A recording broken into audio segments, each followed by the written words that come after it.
Hi. I've been talking a little bit recently about Shiraz Viognier, and it was all leading to this point. A vertical of Clonakilla Shiraz Viognier, one of Australia's iconic wineries. Something that I really wanted to do in order to dispel some myths about these wines and showcasing their ageability, because these things we all know in Australia that these wines will go for many, many years, but it's another thing to actually taste them and to unpick some of those characters as we're about to do. We've got 21, 19, 15, 13, 9 and 6, and we're going to talk about how these wines are made and how each of them is looking in the glass in 2022, which is kind of cool because some of these wines are a little bit older. Starting in the first glass, the 2021 Shiraz Viognier. This thing is 13.2% alcohol. It's the lowest in the lineup, which is kind of exciting, but we know that 2021 was a very cool La Nina year in Australia. As an indicator, they got something like 1,000 millimeters of rain when the average annual is something like, or the annual average, is something like 630 millimeters. So really wet and cool, but very, very good. So what we have is a 6% co-fermented inclusion of Viognier, which is very similar in each of these, so either 5 or 6%. And the whole bunch component is usually around the 15 to 20% mark. Now, I don't even know why I'm smelling this. I've been drinking it all week. I've got a bottle of this in my kitchen and I've been chipping away at it night after night to see how this wine evolves, because in the glass right now, and on the first day that I opened that bottle, there's rose petals and raspberry leaf tea.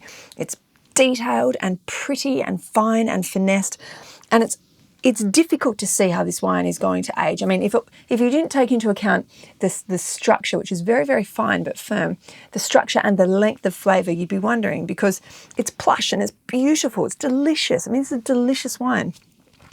But it's got some staying power because we're now on day 5 and it hasn't fallen yet to the ravages of oxygen.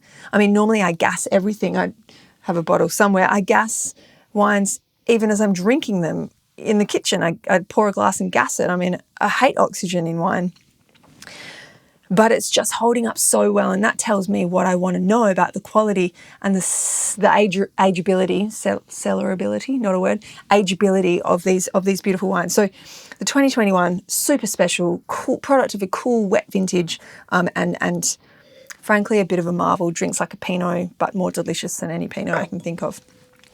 Moving into the second wine, this is a 2019. This is a warm, low-yielding year, something like 15 to 20% down on regular yields, 14% alcohol, 6% Viognier co-fermented, and this is a completely different beast, where this is fine, elegant, lacy, mineral, detailed, floral petals and things in there. This is dark, brooding, dense, muscular, but still you can see it's see-through. I mean, the clarity of tannic structure in these wines is probably what links them all.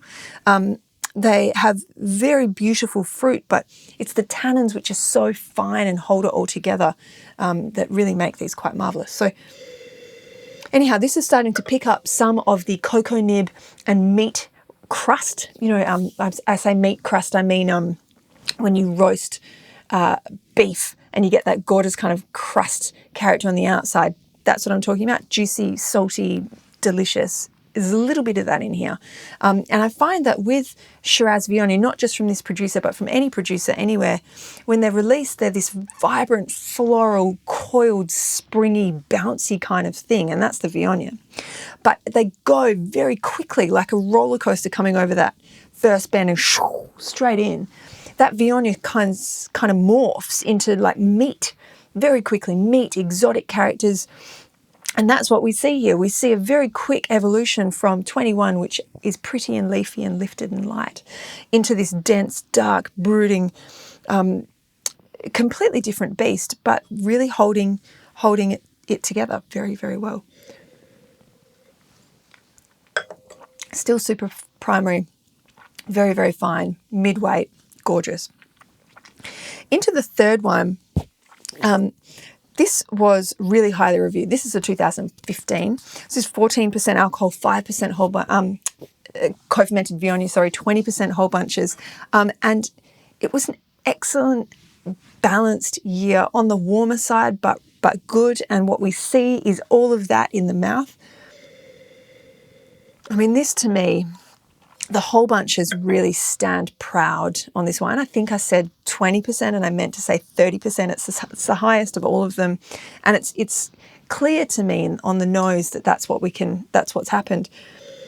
There's a real wet bitumen, graphite, tobacco leaf, star anise character on the nose, which is so attractive because you know that when you get it in the mouth, there's going to be pink peppercorns, roast beef crust, licorice, raspberry. There's all of these great things awaiting you, but on the nose, it's just this most delicious thing. So I think all of the acclaim that this received was worth it, and then some. And we're seeing it now as a 7-year-old wine, and it's still completely primary and great.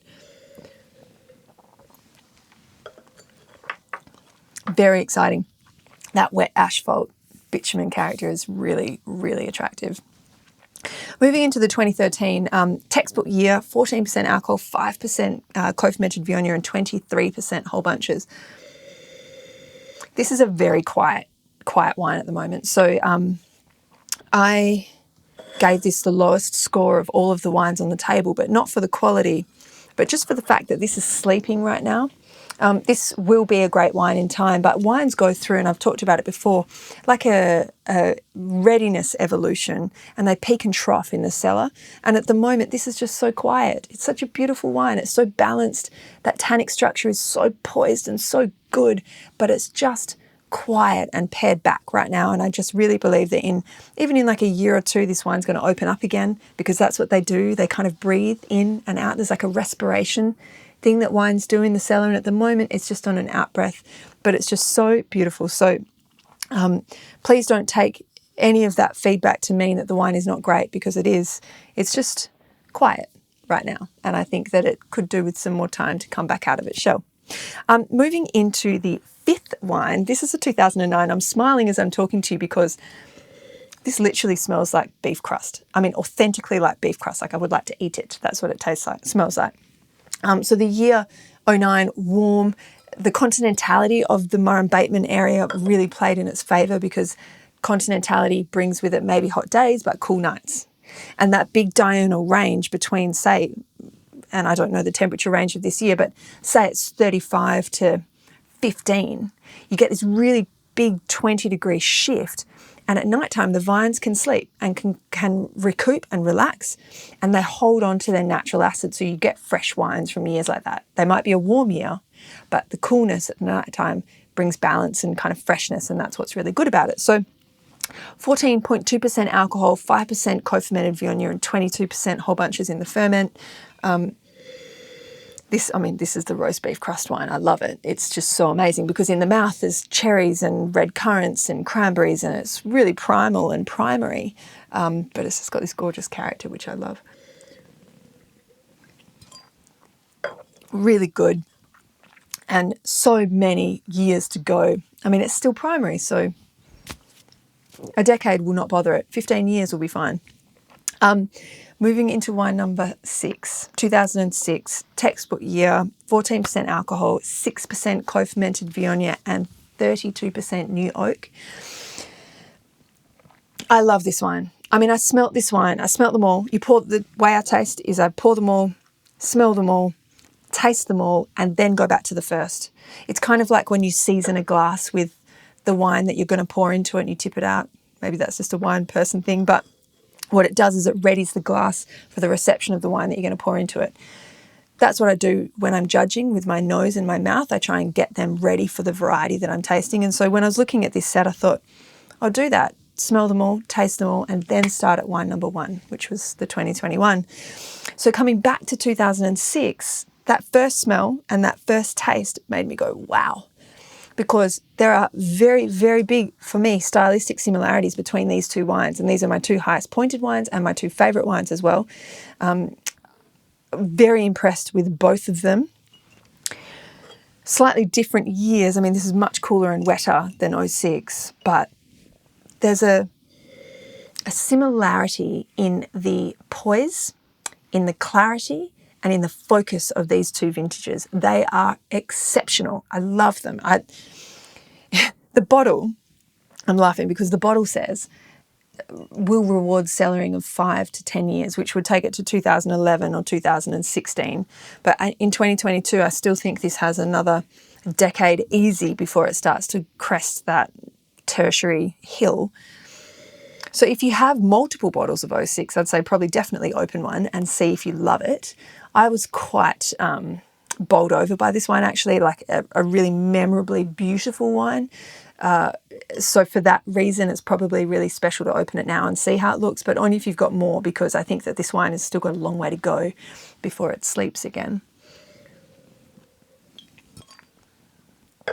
So I posted a video last week, or 2 videos in 2 weeks, one on Australian Shiraz Viognier and one on the Gigal Lalas. And if you haven't watched either of those videos, I can post the links in the show notes below and you can have a look at those videos.